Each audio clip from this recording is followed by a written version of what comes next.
Hello everybody and welcome back to the Ant Pod.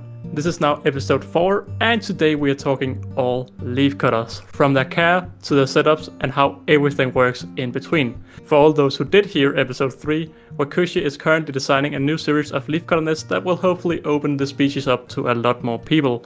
And well, back on the show is Mr. Sid from Wakooshi. Say hello, Sid. Hello everybody, how you doing? I am doing great. It's amazing to have you back on the show. Now, if you sell the nest, we will also need somebody that can sell the ants. And who better to talk with than Richard from Ant Antics? Say hello, Rich. Good evening. Hello.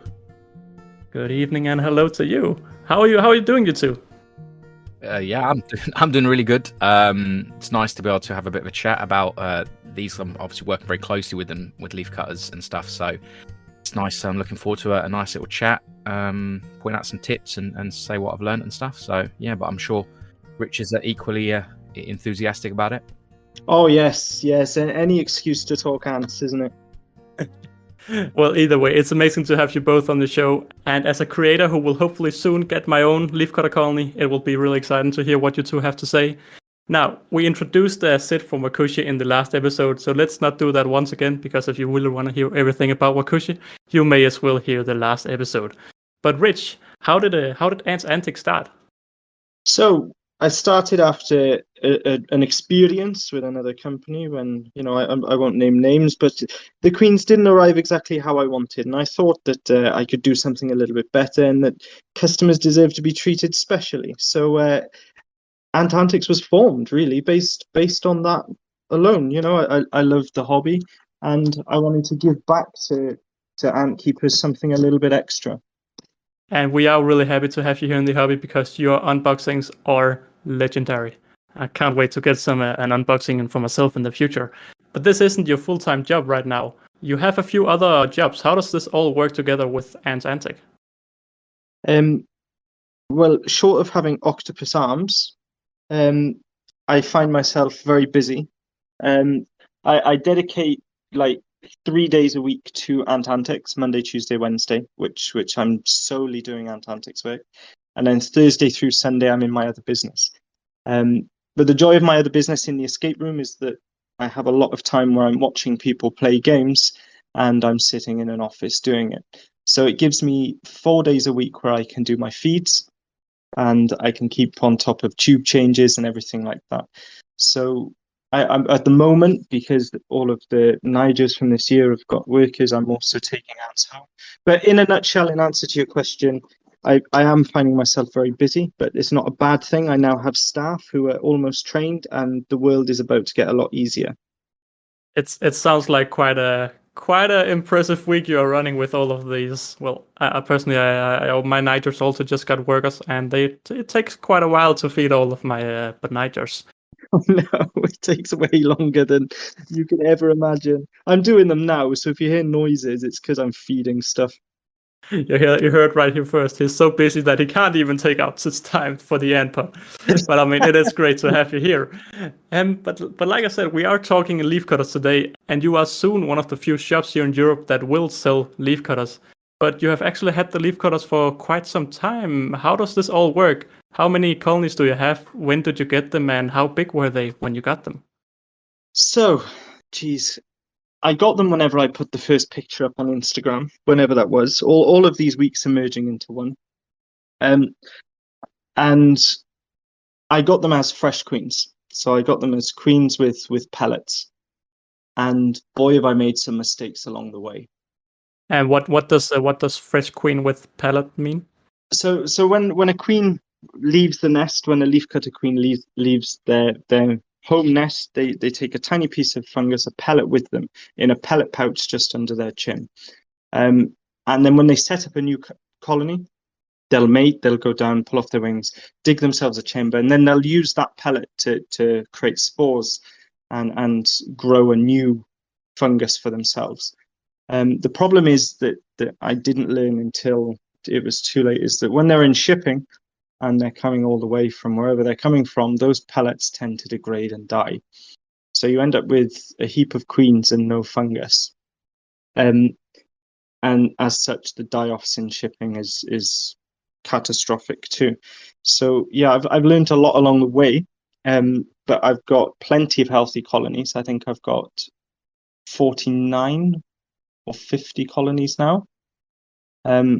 Still growing, and a lot of them have sold. I've got people collecting this week. I've got shipments going out on the 20th for colonies purchased, and I've got another 20 colonies that I still have to ship from my supplier. So you have all your colonies are already out on sale, or how does this work? yeah, pretty much most of them have sold. So everything I've got that's ready to sell has pretty much sold. I think there's only 2 or 3 colonies left of the first wave. And then I've got another 25 of them growing now. As we speak, they're just not ready to go on sale yet. And then I've got another 23 colonies to be imported. Damn, it sounds quite impressive with you also having normal colonies. You have quite a lot of things to do, I can feel like. Yeah, but these setters isn't a real job, my friend. Oh, why not? Because they give you so much entertainment. I really look forward to coming into work, picking their leaves up fresh on the way, and then going in and seeing them. And you open it up and they crawl up you, and they try and bite you, but they can't yet because there's no soldiers. It's not a real job. It's more entertainment. It's a break from the real world. Well, I can't wait to get a break like that for myself. But we do also have Wakooshi on the show, and you two are working together with designing some new nests for leafcutters. Or Wakooshi is working on it, and you are helping you're helping each other. But how did you two start working together? Well, so funny enough, actually, we kind of got in contact through a project we were working on with EA. So it was actually Aesthetic Ants who was kind of did a bit of collaboration project, which kind of got us talking. I'd always loved the idea of having leafcutters at some point, and I'd always planned at some point to work on a setup for them. But with the issues that we had with COVID last year, there was almost a gap because obviously shipping them and stuff was just too many trouble. So I didn't actually think that anyone would still have them this year. So I'd kind of just always thought, well, without having leafcutters to actually learn from and sort of product test, it was that whole concept was dead in the water until Rich basically said, I have leafcutters and there's a real sort of want for setups and things for them, and that's really how it kind of stemmed out. I kind of parked the whole project, and then when he said there's I need some setups and things, I kind of reorganized the projects and plans going on at the time to kind of really go full steam into this, and over a matter of days mocked up a couple of prototypes, and I actually drove so I'm sort of more London based, and I actually drove over to Ant Antics store over in Wales. It's about a 4-hour drive, so it was no means a small drive. Well, by UK standards anyway. I know some places. How far did you go for your Mesa? Yeah, I drove like across half the country, and that was a 3-hour trip. Okay, all right. So then this was fairly relative then. So yeah, I went over to go and visit the store and got to see behind the scenes of how he's raising the queens and things, and the setup there was just astronomical. The setup that Antics has got for these, the way that they're all climate controlled and everything, it's just fantastic. I mean, and it was so nice to see the process of the full stages of raising them up from fresh queens. They're not colonies that have been dug up and sort of just repotted and things. These are it's a much more challenging process to take them from a fresh queen, because in the wild they have a very high mortality rate, and very few actually make it to that colony stage. So when you are taking them in the early stage, it will it raises a much more stable colony when they've been raised. I mean, I can see that factually from the colony that I've got from him, how well they've done. They were thriving the day I got them. And as you've seen from pictures, obviously, unfortunately on a podcast we can't share pictures, but you've seen a lot of the development just over the course of a month. Yeah, they look great. You make me so jealous, both of you. I was just very lucky to have made contact with Rich, and he's managed to sort of make this the project and the sort of thing materialize, because without them and his hard work, it wouldn't have gone anywhere. So it's fantastic. They are an unbelievable, and I can't stress enough. I've kept some fantastically interesting species, all types of exotics. They quickly become your favorite, didn't they, Sid? They're number one by a massive margin. I really kind of thought a few of the species I had would never be replaced the number one spot, but the sort of the depth of leafcutters, and actually in some ways the ease of them, they are much, if they're in the right settings, the care of them is much easier than most other ant species. But anyway, we'll touch on that a little bit more later. So we kind of we met up, and we did some exchanging of products. I got a colony from him. He trialed a couple of the early prototype setups and things, and that's really kind of how it started. And then just bouncing ideas and feedback and results and things like that. We've just kind of continually developed and sort of just helped each other out with various ideas and things, just to try and make this the project that it's going to be. So that's kind of how it started. Yeah, you make me so hyped to get them whenever I just talk with one of you. You just it's so crazy to hear how amazing they sound. I can't wait to get my hands on my own. They are words can't describe the problem with them. Unfortunately, when it goes wrong, it goes really wrong. Yeah. It's the speed in which it goes wrong, isn't it? It's so fast. It is. And you've got very limited reaction time to a mistake. And on top of that, it depends what the mistake is, because sometimes some mistakes are not quick fixes. It's kind of a couple of times there'd been, because I must have gone through so many prototypes, as different designs, different techniques, different processes of how things work. And some things worked, some things didn't. But it's very important when it didn't that there is a backup option or a way of reverting them to a previous setup. So if someone new got into the hobby and they made a setup for them and that setup wasn't ideal, it's very difficult for them just to kind of have a makeshift in between. That's where it's good that people like Antics and me are taking those risks, because we've got the options and we're kind of prepared for that. And we don't want beginners making those kind of mistakes. So we've learned a lot from that, and that's why it's important to get that kind of information out there so people can learn. And it'd be nice to make this not necessarily a beginner stage species, but definitely a lot, because I was very daunted by the thought of them at the start. They almost scared me because they're not the cheapest of ants to buy, and no, the conditions they require are very, very important. The fungus garden, it's what they revolve around. If that's not in the right conditions, it all goes wrong very quickly. But if in the right conditions, it's extremely easy. It's just about getting that first stage right, and especially at the beginning stages of founding the colony when the fungus is small, because when you have a very big fungus, if anything goes wrong and a part of the fungus starts to die, you've got a fallback of the rest of it. But if you have a little small piece of fungus and that little small piece dies, you've got no reaction time. It's gone. You're gone. It's gone. Yeah. What was it with mine, Sid? In one of the, do you remember what one of mine dried out, didn't it? Yeah, the clay balls. Yeah. So it's little things like materials that are used in setups and things that we've kind of been experimenting with, and quite commonly use the clay balls. They a lot of setups, they'll run a layer of clay balls so that they can keep it kind of moist and hydrated.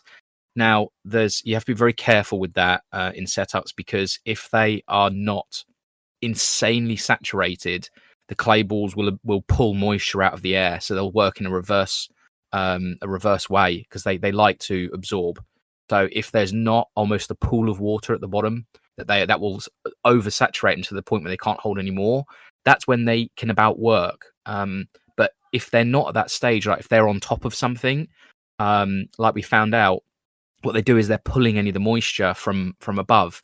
So for example, if there's leaves on top or if there's fungus on top, they will be drying that out. So there's all these little things that mistakes that beginners could make by making a setup. What did you have as the base of the one that you made, Holifer? Yeah, it's quite fun talking all of these setups, because I made a DIY setup and I'm quite scared to use it now. I would prefer Wakooshi one, to be honest, even though it's in testing. But I have a 2 centimeter of solid plaster with rocks on top, small rocks. Which type of rocks are they? Just normal stone or? Really tiny, small rocks around, I don't know, 2 by 2 millimeters or something like that. So the fungus. My idea was that the fungus would grip onto that, and then the plaster would lay beneath that to have the humidity. Yeah. So I mean, like those types of things, they kind of, a lot of the theory behind them sounds right, and they can work, but from messing around with these now in different setups and things, it's like you could almost imagine it's 50-50 in quite a lot of setup, and you can put them in there and you can be like, cool. And that this is where I'm trying to take that 50-50 away. You know, sort of me and Rich are working on these things so that people can have the options to then kind of go, and you've got a setup and you've got a leafcutter colony, and you go home, and as long as you just follow the sort of simple steps that it takes, you don't have to worry about, is the fungus going to dry out in that setup, because if it works in one, it will work in another. Whereas unfortunately DIY setups, every setup is usually designed differently, and there's only one way to find. I mean, I've gone through 5 or 6 different designs, trying different things, and probably 5 of the 6 just didn't work out so far. Maybe 7, sort of 5 of the 7. So 5 of those have just been kind of scrapped, taken bits I've learned from those over towards the newest version, and the newest one's got some great results so far. So I'm quite confident in that. But you know, that could have been 7 people, and of those 7, 5 of their funguses might have died out. So Yeah, and they would just have what we're lost that trying to money. stop. Yeah, that's what we're trying to stop. But I think we'll go a little bit more into all the thoughts you have while designing the nest a bit later, because we have a few questions from the viewers. Now, if you want to ask these questions yourself, head over to the Ant Pod on Instagram. That is where I post for whenever we need questions for the show. So yeah, if you want to ask some questions, that is over on the Ant Pod on Instagram. But the first question comes from Victor, who asked, where are leafcutters native? To the best of my knowledge, the Americas. And that's the full answer. Yeah. Why not? Less short and sweet, is it? The Americas. And unless I'm sure there are fungus growing species elsewhere in the world, but for the Atta and for the Akron, we're gonna say Americas. Final answer. Nice and quick. Next question comes from a lesser-known ant keeper who asked, can you feed them a protein? And by protein, I think he's referring to mealworms and insects. Yeah, well, I mean, you can put it in and they'll just kill it, I guess, but they're not going to eat it. They eat fungus, and they will consume sugars. You could put in honey and sugar, but not too much because it would distract them from their daily cutting. But they wouldn't have any need for protein. That's quite interesting. I actually thought you would. I didn't think you would say that, but yeah, interesting. Next question comes a little bit of the same, and I mean, you almost just answer it. But a question from Ants Island is: do leafcutters only eat leaves their entire life? The only part of the leaf they consume, in actual fact, is the fluid that's within it. They'll take the carbs from it because obviously workers need carbs. It's what keeps them going, and they can get that from the leaves. But they don't actually eat the leaves. They eat the fungus itself. And Wakooshi Sid here has got a good theory because he's witnessed the queen eating a flower that the fungus produces. So it's even questionable whether they eat the fungus itself. They're waiting for it to flower, like they're harvesting a fruit, it would appear. Sid would be able to tell you more about that than me, though. Yeah, so it's just doing research into them. Obviously, I've had a very limited experience span with leafcutters. Obviously, since collecting them fairly recently from Rich, everything's been very full on with regards to studying their behaviours, the whole processes and how they work in general. I like to try and keep things. Going to go into things as almost naive as possible, and then figure a lot of the stuff out myself, because there can be a lot of conflicting information on the internet, and some of it's not necessarily true, some of it is, so it's hard to know. So I like to kind of learn as I go along, and a lot of the time it's from personal observation. And what I've kind of found is it does seem like a lot of the, I mean, it may not be for all ant species, they may work differently, but obviously me and Rich have got most of the experience with atta at the moment. So it does seem like the ants do get a lot of sap and carbohydrates from eating leaves, or not eating leaves, but cutting leaves. And in the process, they obviously they take in fluids and saps. And I think that also might touch on as to the different why they're a bit fussy about certain leaves, because certain leaves may have different levels of sugars in them, which is why they may not be interested in some leaves and some in the other. Because it might be like, for example, different drinks and different preferences that we may have. Some people might not like full fat Coke, some might like diet Coke, and it could be like them trying certain leaves and they just like, oh, that's not really what I like. So there is that, but they then take those. You'll have the sort of larger casts will go and forage and collect leaves. They'll bring those back to the nest, and there's much smaller casts, which will, their job is to take those smaller cut pieces and cut them even smaller. And what they do is they cut in these very little tiny pieces, maybe about a millimeter in size. And what they do is their job is to puncture the edges of these leaves. And what that does is it allows the fungus to get inside the actual leaf. So in that process of puncturing the leaf, they are also in turn now getting the carbohydrates and the saps from the leaf. So it's still kind of questionable if how much the ants themselves feed from the fungus. But what I definitely have witnessed is the ants on sort of more mature fungus, it goes through certain stages. But on the more mature fungus, they tend to have these little white spots. They almost look like ant eggs. And they seem to pull these off the fungus, and they take them. And I've witnessed them taking these little balls to the queen, and she eats them whole. And through removing a couple of these, they're almost like little liquid-filled sacs. So, and I've heard that the fungus, it kind of blooms like a flower or equivalent of a flower, and that's what these little balls are. They're the sort of the fruit, if you will, off the fungus. And that's actually what the queen eats. And apparently, from what I'm reading, that's what they feed to the larvae as well. So it could be that could well be the protein source then. It could well be, yeah, indeed, yeah. You can get protein, and then they're getting carbs in the usual way from cutting and from sugars. So there's a lot, a lot of people tend to simplify this whole process and just go, oh yeah, no, they eat the fungus. I'm not strictly sure that's true, especially with atta anyway. Like I said, all these experiences are all limited to atta at this point, because obviously that's what we've worked. But a lot of the sort of ant cutter species, they tend to work very similarly, and they've evolved in a much the same way, and their funguses are quite similar. But that seems to be the general process of how they feed and how their development works. Those are the different stages, and along that process, somewhere along the line, they're all getting food along the line. So that looks to be how that process works out. It's just insane to hear this, because leafcutters are one of the ant species that there's just tons and tons of documentaries on, because they're so interesting. But yet again, we just don't really know anything about it, because it's just a research.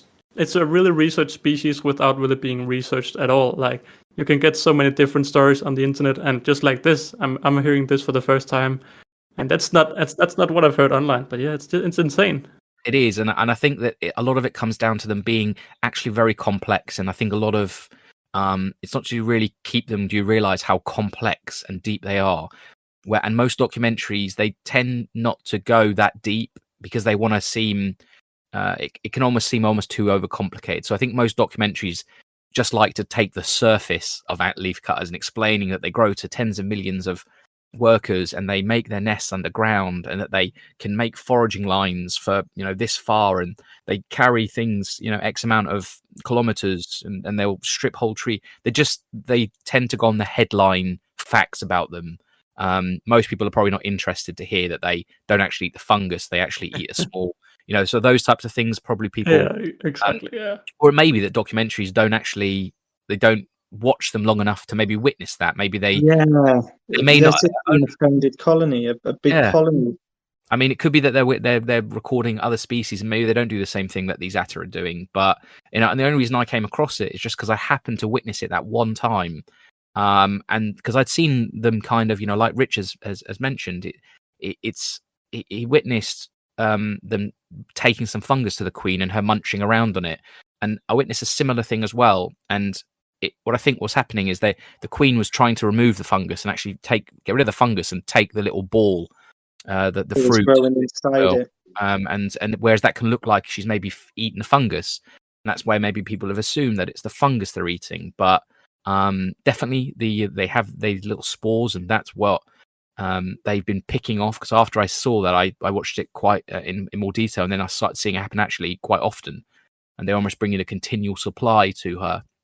I guess if she's producing 30,000 eggs a day, then she's going to need a lot of protein, and it almost seemed like the rate in which they were giving them to her is, sort of one every sort of 30 seconds or so. They were really feeding quite a lot. So that's it's nice insane to hear. It's that, but these are just minor things that have been witnessed in the month or so, maybe 2 months.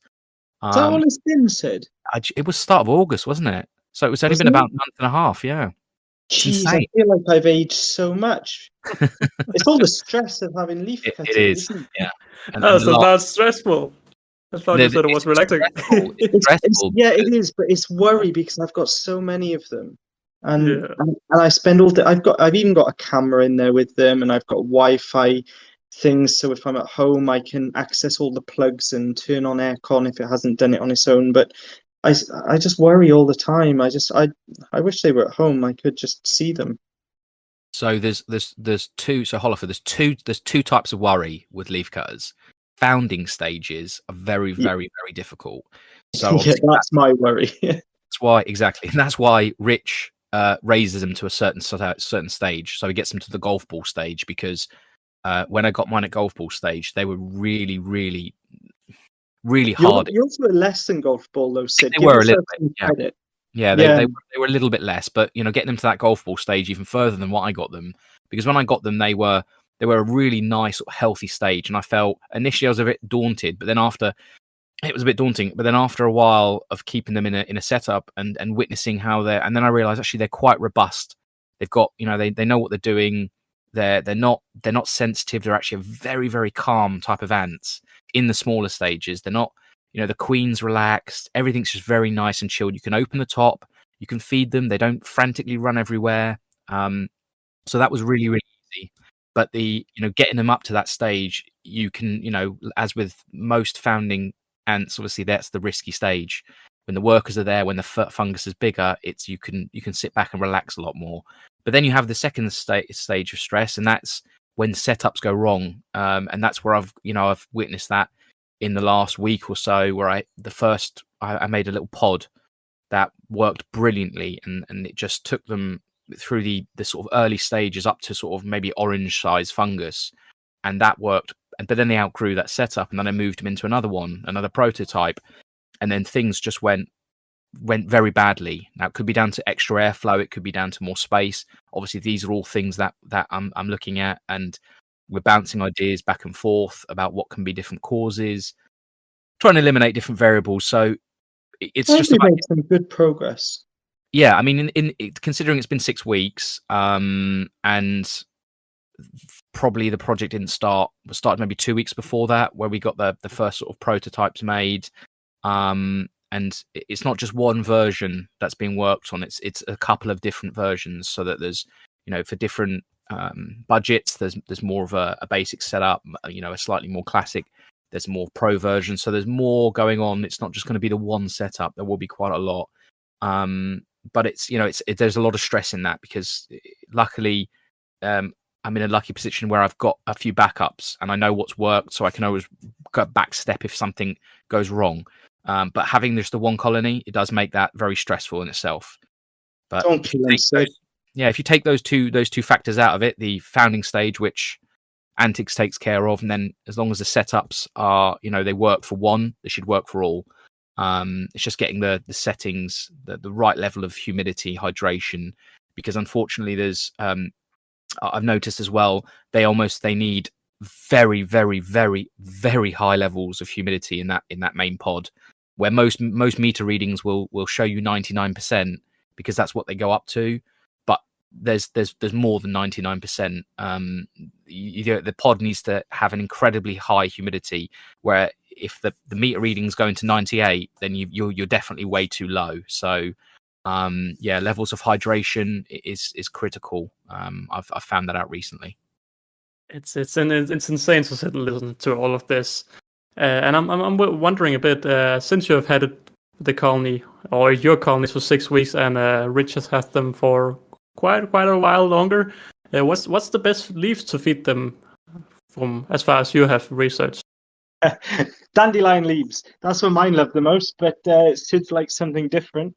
Oh, and as a special treat, I've stopped doing it now because it turns the fungus yellow and it looks like it's dying, but it isn't. But as a special treat, you can give them some Rice Krispies. They'll drop whatever they're doing and take them back to process. I love the excitement you have in your voice. Yeah, but it turns the fungus yellow because of the color of the Rice Krispies. And then I go in and I panic then because I think the fungus is dying. And I'm like, geez, why aren't they stripping it? You know, this shouldn't be dying. And then I remember it's Rice Krispies, so I don't do it now. But dandelion leaves, hazelnut leaves, and Sid's going to tell you now all about the blackberry leaf that he found, but I can't find the same variety and they won't take it for me. So the thing, now this is one thing, again, I went into it and I was very, very inexperienced. I didn't really know about it. I looked and as far as I was aware, blackberry leaves are blackberry leaves. I didn't realize there's different versions of blackberry leaves. You know, I thought they were all the same. And I got very, very lucky. Where I keep them, I had a blackberry bush in my garden, and I got quite lucky with the first one because I just, you know, I heard that this was an option that a lot of people use. So I thought, fantastic. I put them in there, and they went nuts for it. They loved this stuff. They were chopping it, and it was just going great. I thought, cool, okay, fine, got that. Tried a few other different things that they say people like, you know, different like dandelion leaves. I tried as well. Didn't really like it. Maybe not the right dandelion though. That's it, exactly. So I tried rose petals, weren't interested, thinking this is really weird. And it's not till you actually you really have to experiment. Now you can't read that they like bramble leaves and just go, okay, they're gonna, yep, cool. I'll get some bramble leaves. I've got a bush at the end of the, you know, down the road. You can't do that so much because I've also got another bramble which I didn't realize until we'd obviously, you know, kind of bounce a few ideas and thinking, what's going on here? There's actually so many different subspecies of brambles. There's just hundreds of them apparently, and they wouldn't even touch this other bramble leaf. So I think that every species of plant that there is out there, there's also subspecies, and some of them you can think of it as just like I was saying with Diet Coke and normal Coke. They taste differently to the ants, and they will react to them differently. Even though they're both Coke, they have a different taste, and they will accept these things differently. And that kind of really opened my eyes up, thinking, oh my god, this is something people really need to be aware of, because they'll try one bramble leaf and go, they don't like bramble, just accept they don't eat bramble. It's not the case. You have to try a lot of different options, and that's also one thing that's very important to be prepared for when you keep a colony. Have backup options, you know, rummage around or try, you know, it's like privet's another one. I tried 4 different types of privet. One they absolutely love, 2 they're not that interested in, 1 they didn't take to at all. I also found this one particular bramble which just they go absolutely nuts for, and I think that's the reason why I was quite lucky that this colony grew so well at the start, because I think I just got really lucky and stumbled across this breed of bramble which they just really went crazy for. So when it comes to, you know, what's the best leaves, that there are different breeds of leaves that they will accept, and obviously that changes between the different Acromemex. You know, there's a lot of different versions of leaf cutters and species, and also they accept things of different sizes. So it's a really difficult one to answer.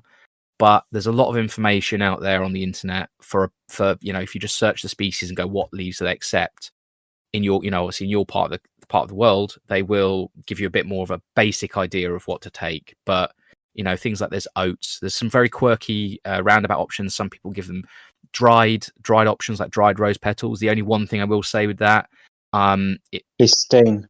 it can also there's no fluids in there, so you can possibly be limiting the carb intake for your workers. So there's again, these are just possible observations and some Then I have a little pop in here. Yeah. Because as far as I've read, that's one of the main things you feed them during winter, because it's quite hard to get leaves. What's your plan for winter then? Yeah, I mean, I've not personally got to that stage yet, and that's kind of a bridge I'm going to cross when I get closer to it. I mean, thankfully, there are quite a lot of year-round options. Things like privet, as far as I'm aware, is a year-round option. I've got that in abundance, and I think that bramble is near enough year-round. So there are options. There are obviously easier options like using rose petals, and if your colony takes them and they're growing the fungus using it, that's perfectly fine.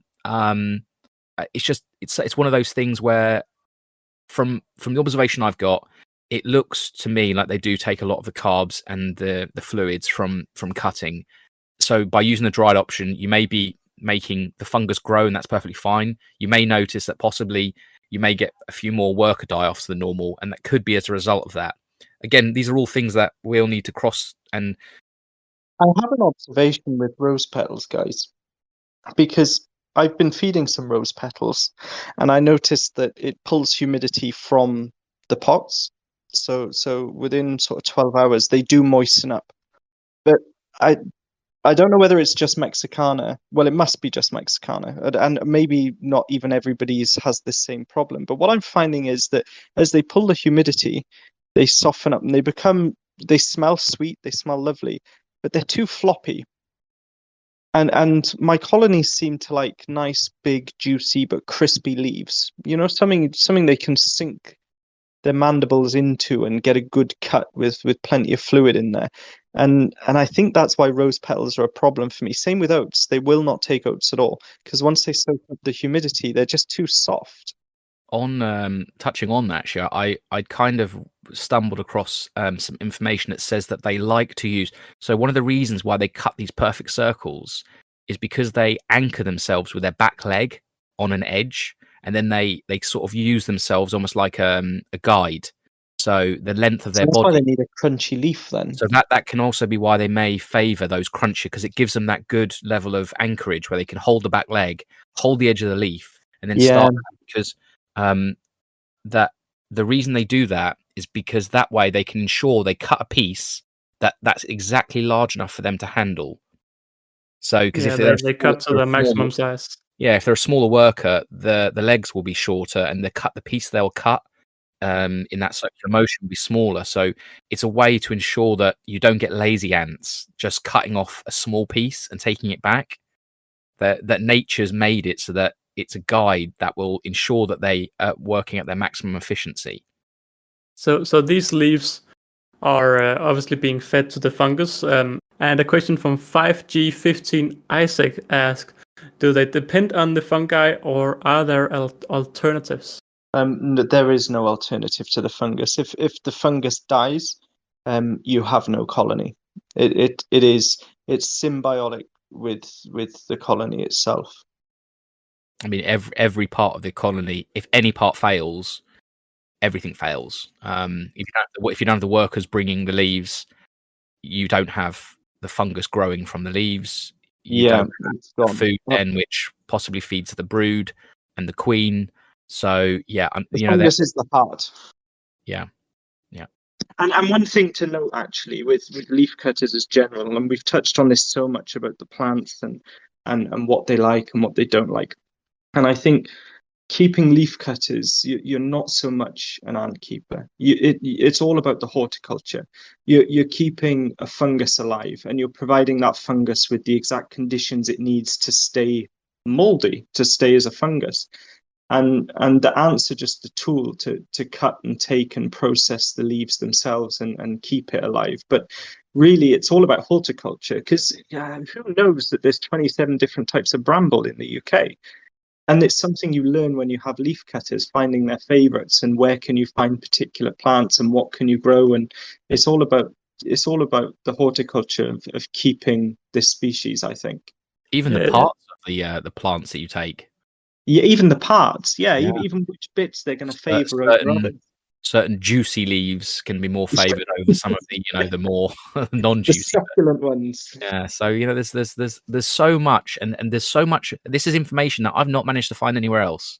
These are just little random facts that actually are so incredibly important when you're kind of looking to keep a colony, and especially for beginners that like I got into it, and I was new to leaf cutters, and you can near enough forget what you know about ants, because they're almost a separate hobby in themselves. Now they are ants, but they don't take proteins. They don't rely on the same types of hydration.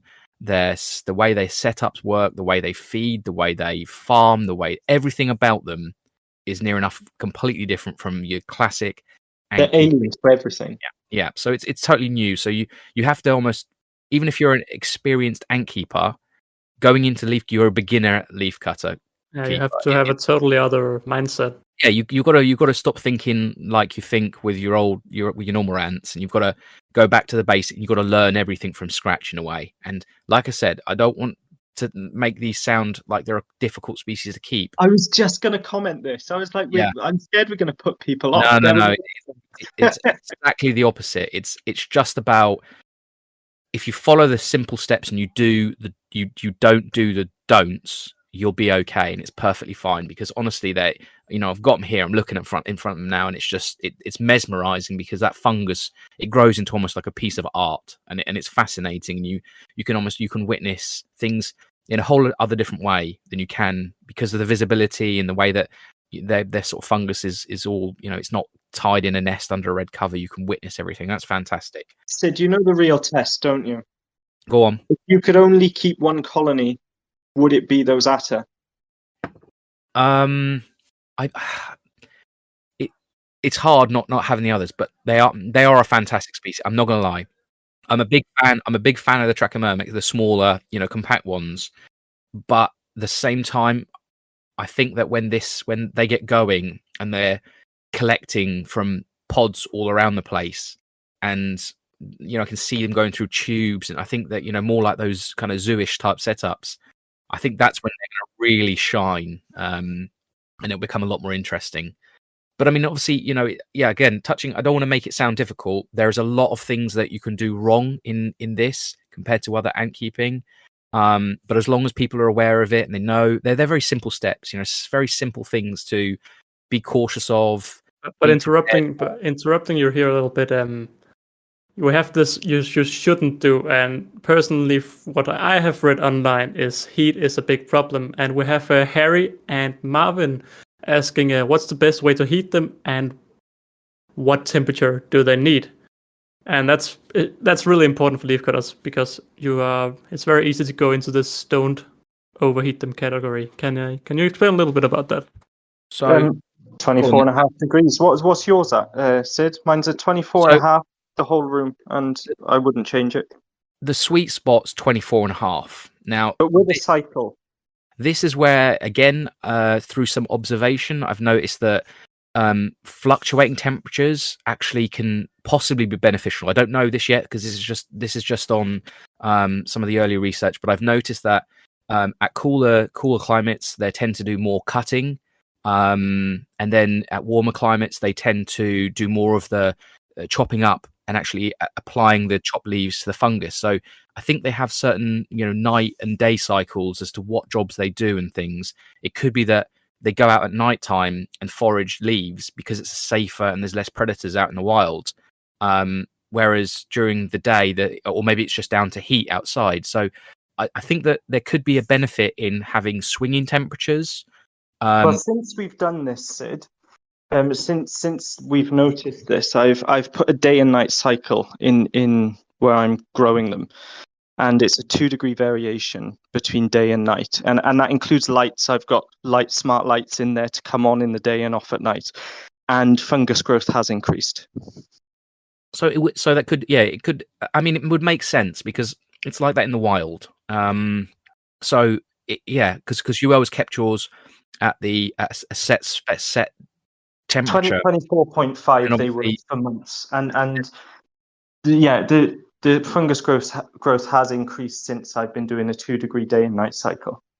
So the temperature is important. That being said, mine have swung anything from 20 degrees up to, well, they went even as high as I think 30, 31 very recently. So they went very high. And I think that with some of the issues I was having recently could have been as a result of having very, very high temperatures. Yeah. But at the same time, that goes to show that swings in temperature, as long as they're not for really extended periods of time, like I said, going that high, I think that because my fungus very recently took a little bit of a die off towards the backside, and I think that could be down to possibly because unfortunately I moved them into a new setup, a new prototype, and there could have been down to a high humidity difference. I also think it could have been down to temperature. Unfortunately, they happened both at the same time, so unfortunately the results on that are unclear. But definitely I think a safe variants are around about 21, 22-ish, anything scoping up to around 27 is quite good variables if you can get them to sort of swing in those parameters. But I think that what Rich has suggested, sort of a 2 degree plus or minus of 24.5, probably you'd be onto a bit of a winner there. Settings increased everything. Yeah, and it does make sense that they would have a day and night cycle because, well, it would generally make sense that they would have a schedule for when they would go out to get the leaves. I'm imagining, as we're saying, they need their carbs from the leaves, and I'm sure that in the nighttime and in the morning there's a lot more condensance on the leaves, so it would also make sense that they would get them. But going on to the next question, we have captured all the viewer questions, and we are now going a bit more into the more testing side. Although Sid has been very effective at already talking about all the testings. You have made a few designs. You're gonna make a expensive and a cheap variant, and all this kind of different setups. But since you started making the test and the prototype, what part of the nest have you changed the most or improved the most? Right, so they've been going through quite a lot of changes. I mean, when I got them, they were in a very small pot, so it was kind of a compact pot, and that's good because it holds the humidity great. But I was concerned that the fungus was close to the lid, so it needed really to go into something, and I didn't have the next prototype version quite ready for them. So I actually just quickly mocked together a sort of a round pod that plaster base, and it's just a kind of a little. It's very difficult to describe without showing pictures, but just like a little pod, and they did tremendously well in there. And that kind of really encouraged me to realize that okay, don't panic because their things are working fine. It was they've had leaves I could add in there. It was great. And the fungus just went nuts. This thing just grew, and grew 4 times its size nearly in probably about 4 weeks. So they really grew fast, and that was great. And then I kind of worked on a few other bigger designs, trying out tubing, connections, side pods, all types of different things. And they're kind of at a stage now where they outgrown that first small pod, and I'd moved them into a bigger one. And that's where I said recently, because obviously bear in mind this is all over a matter of just a few weeks, because this is quite a recent project. And things didn't go as well as I'd liked. Things looked drier in there, even though technically on paper, and this is why it's so important to just really like hammer test things and test them with, you can design setups and nests for species, but when on theory they look right, because these setups in my eyes they should have worked, but they just didn't. Even on the hydrometer they look like they should work, but the fungus, exactly. When you sent me pictures, it just didn't look fluffy enough, did it? It just seemed to, you could just, even though the meters in there are saying it's 25 degrees and it's 99% humidity, this is what I'm saying. This wasn't right. I think that you can have 99% humidity if there's just a lot of moisture in a pod. But if a pod has almost got a completely saturated layer, there's going to be even more humidity in there. So I think that the meters can't almost capture the right level of humidity you need in these pods. Because I mean, obviously you can't have more than 100%, but I think that meters tend to cap out at 100% much earlier than really is 100%, if that makes sense. So And could there be any condensation gathering in the meter to give it a slight false reading? possibly, but trying a few different meters, they all do the same thing. They all cap out incredibly what feels like very early, but I think that's just because the way the measurement system works, 100% humidity is not like there's complete water in the air. It's not like, if you dunk them in water, they read 100%. But if you had them in a really humid room, they can also read 100%. But there's two different levels of hydration there completely. Inside water, it's going to be absolutely, well, it's pure water. So this is where, unfortunately, I don't think meter readings can help. One thing they can do is, if obviously one of the ways I use them is if I ever see 98%, I know that, wow, that's already too low in the setup. So when you get these people who are posting that leaf cutters need between 85 and 99, or 85 and 95, I'm actually not 100% sure on that, because I don't think that's actually high enough. So I have a little bit of a question for both of you. So first for Ant Antic or for Rich, how are your setups looking right now? And after that, to Wakooshi, what is your goal with your new setups? What's the long-term plan? But yeah, what setup are they in now, Rich? So at the moment they're in 10 centimeter deli pots, and they're capping out. They're almost going to touch the lids and need to go into bigger pots. The one thing I've noticed is when they're filling up their available space, they slow down and they stop processing at the same rate. So I noticed it especially going from the tiny little 5-ounce deli pots up to these 16-ounce ones, that it just seemed nothing was happening. And then I popped the small fungus ball into these bigger pots, and boom, they start cutting and growing, and they're trying to fill the space. So do you just move them with your hands or with tweezers, or how does it work? Before I do anything with the ants, I sterilize my hands. So I just pick up the fungus ball gently with my fingers, in such a way the queen can't get a bite in, and just place it into a new pot. You can really handle them well. Even the workers at this stage, because there's only regular size and minims, that they'll try biting you, but you don't feel it. You just pick them up and put them in. There's no need to pull out tweezers at this stage. In some ways, I'd say avoid using tweezers, because the fungus it's shockingly deceiving. Yeah, you'll go to almost lift it, and it will as you just kind of, the more you squeeze, the more it just kind of folds in. It's like a incredibly super soft sponge. That's a good point, Sid, because I never realized how soft it was until I physically had them, and it's like a mousse, isn't it? Yeah, it's really difficult to describe. But it is just, it's almost like air. You'll go to grab it and you'll be like, you don't feel like you're grabbing anything. And so moving the fungus can be a little bit challenging. And one of the kind of ways that in the setups I'm using, they have like a mesh a slightly raised section to allow airflow under the fungus, and that's made things, I must say, a lot easier, because what I tend to do is lift up the sort of mesh that they're on, so I can transport them without actually having to handle the fungus. But yeah, you have to be very careful with it, because that can be a real issue. If you try and use tweezers, you could use too much pressure, and it can break apart very easily if handled incorrectly. Yeah, it's funny, because I've always thought it would like be a hard rock, like something that would just break, but no. That's what I thought. No, it's the softest thing you'll ever experience. Yeah. It feels until lovely. you touch it, you won't realize how soft it is. It's almost, like Sid says, it doesn't feel like you're touching anything. It's like it's not firm enough to make any friction with your fingers. It's amazing. I love hearing all of this. But yeah, Wakooshi, you're now making these new setups, and what is the long-term goal with these setups? Is there something special in mind? Well, I mean, just making things easier for the hobby. As everything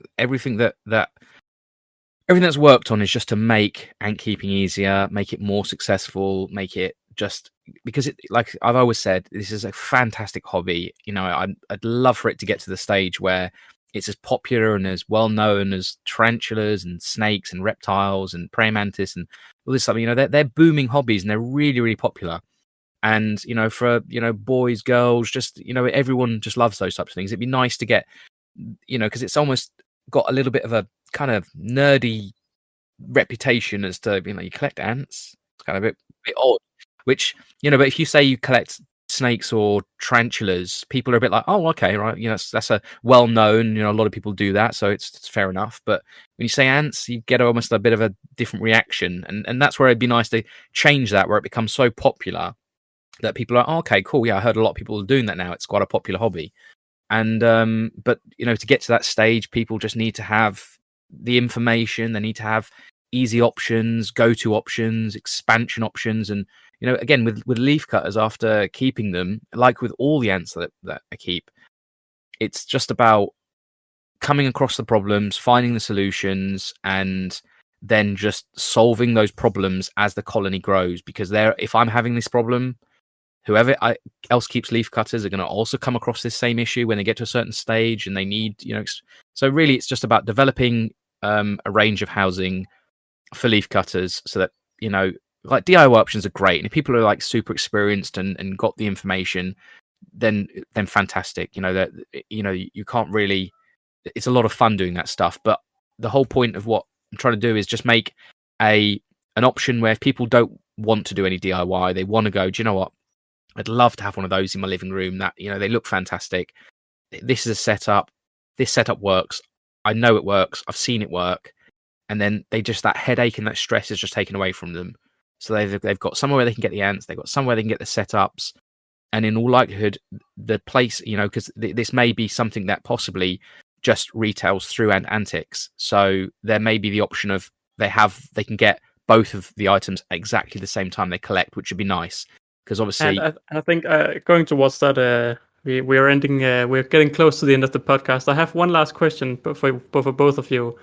Ant Antic, how many leaf cutters are there available right now, and will you be able to stock it year around, or how will it work over the next foreseeable future?